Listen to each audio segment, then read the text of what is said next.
Hello and welcome back, everyone. Today is Tuesday. Today's story, Harry and Meghan, is about World Central Kitchen, Archewell Global Donation, Cressida Bonas, and Prince William. Disclaimer, full disclaimer can be found in the description below. This channel is for entertainment and all information is found on a public domain. I'd like to thank you all for watching.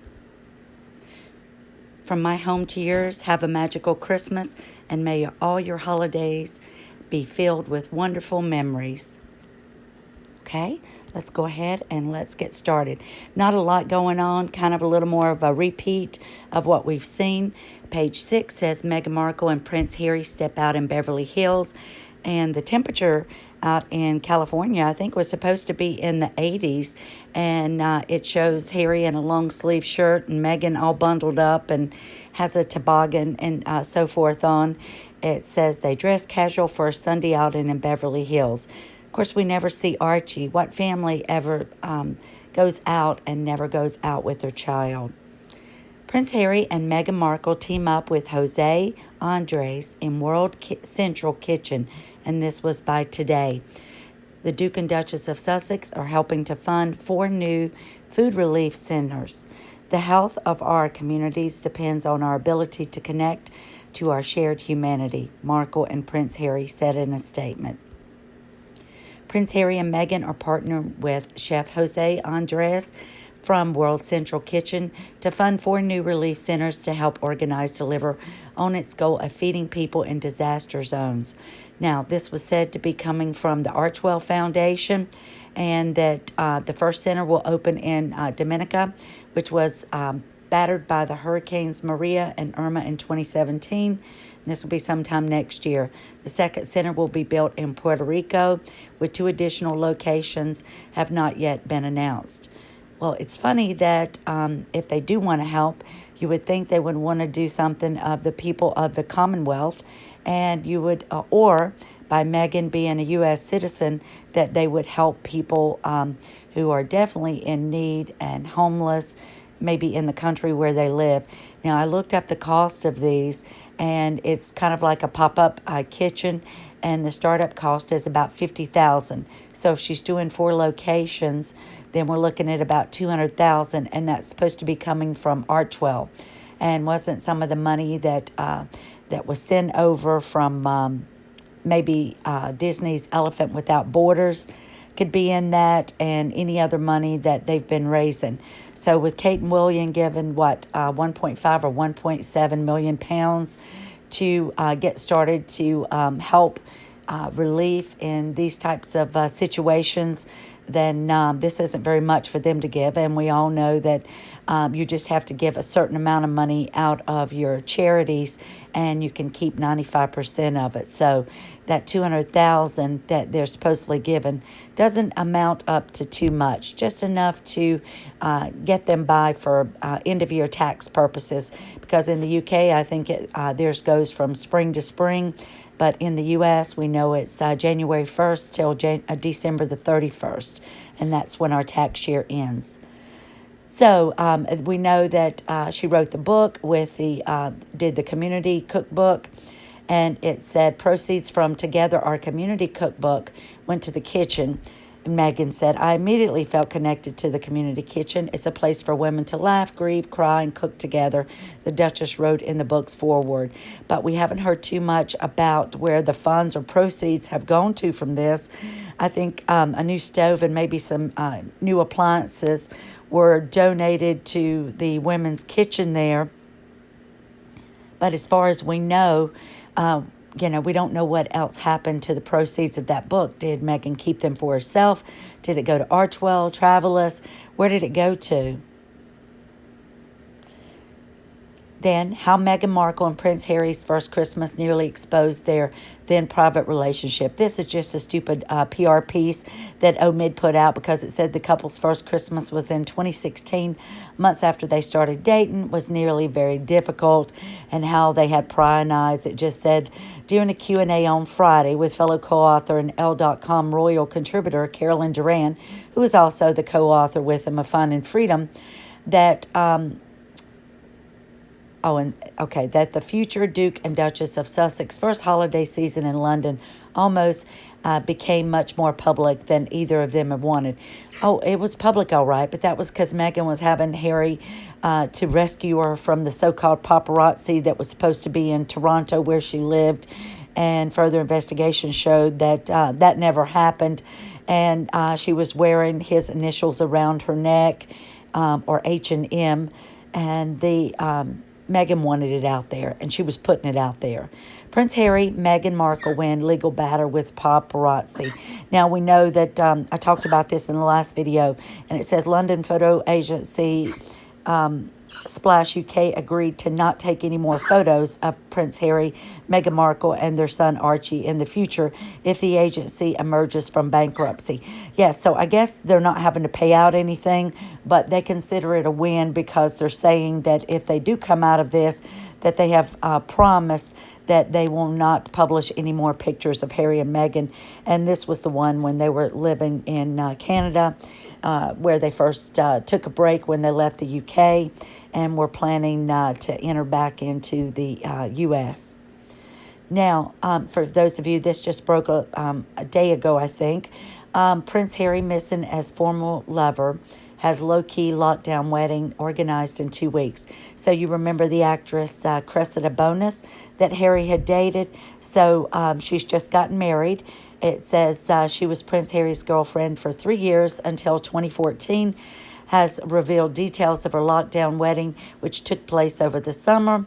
So they're just getting the information on it. The 31-year-old actress married Harry Wentworth Stanley on July 27th in a service organized in less than 2 weeks, writing that the Spectator, she described the wedding as a more intimate and special day than she could have imagined.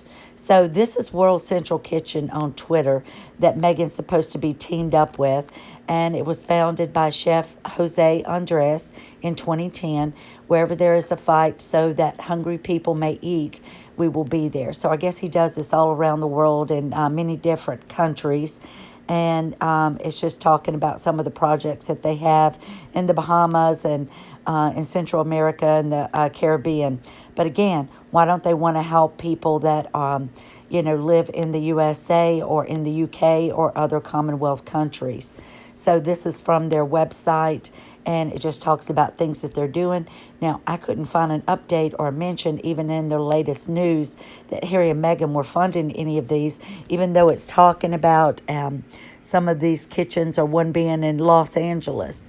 But you would think that they would help out right there where they're living, but it doesn't mention anything about that. So we don't know that they gave the $200,000, but if it says they're funding 4 locations and the startup is $50,000, that's where I'm getting that number from.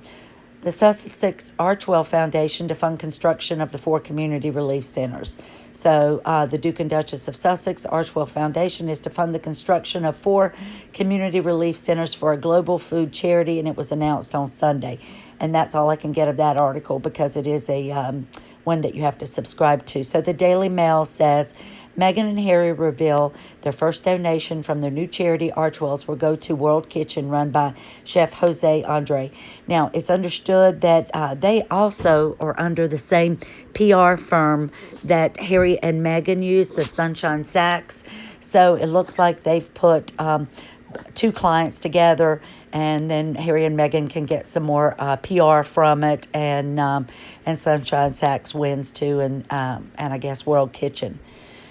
The Duke and Duchess of Sussex have announced that Spanish chef Jose Andres Foundation to Feed the Hungry will be the first recipient of help from the Archewell Foundation.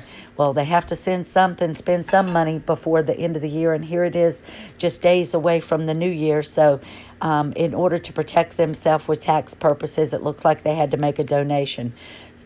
Be nice if they listed the amount, because when they do give something and there's a big amount, then they certainly try to, get PR from that.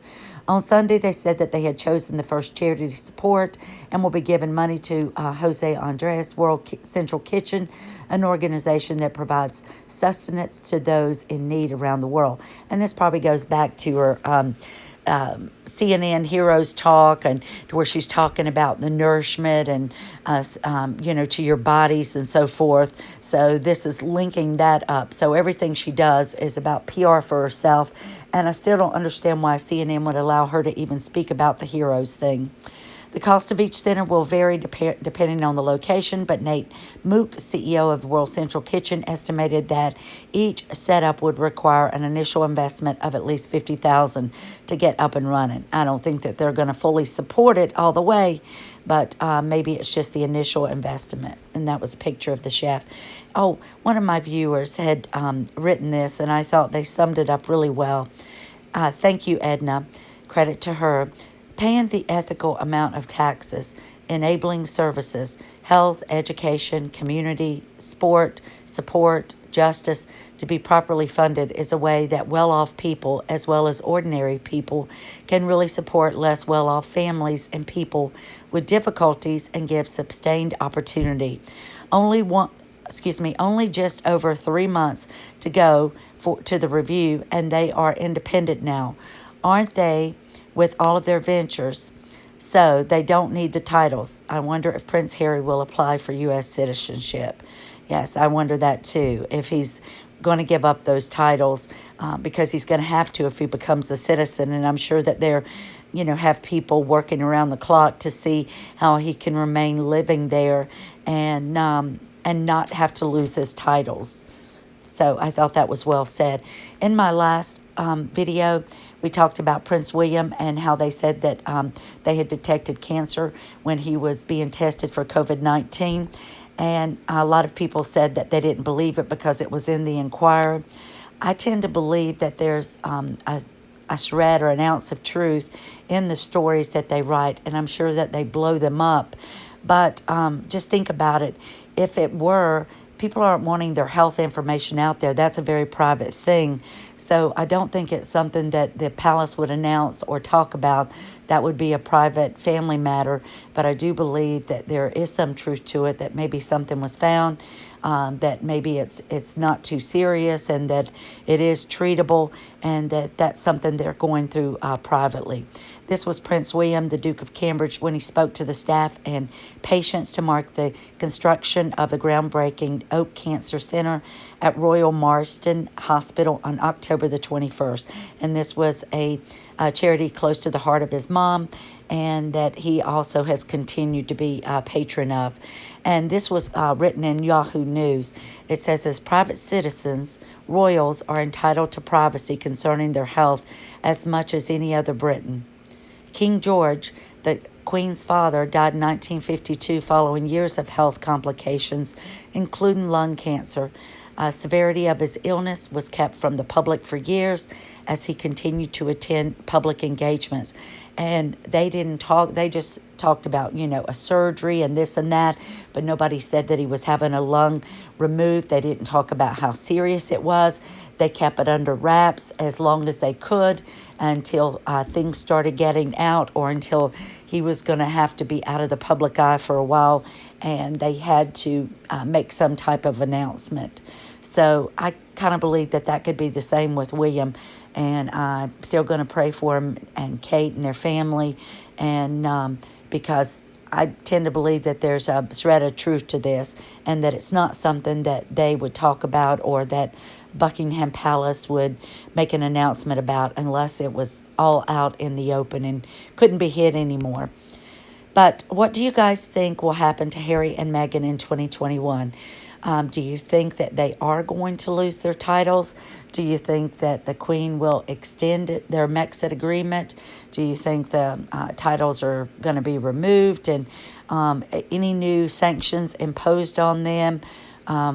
Do you think they'll go back at all next year? Tell me what you think they're going to do as far as their connection to the royal family. So again, Jesus is the reason for the season, and I hope everyone is going to have a lovely Christmas holiday, and that you're able to share it with some loved ones, and hope you're enjoying this time of year, and just looking forward to the holiday. So I pray for you all daily. I hope everyone's doing well, and I'll try to be back to you before Christmas. But again, and of course, if there's some breaking news with Harry and Meghan.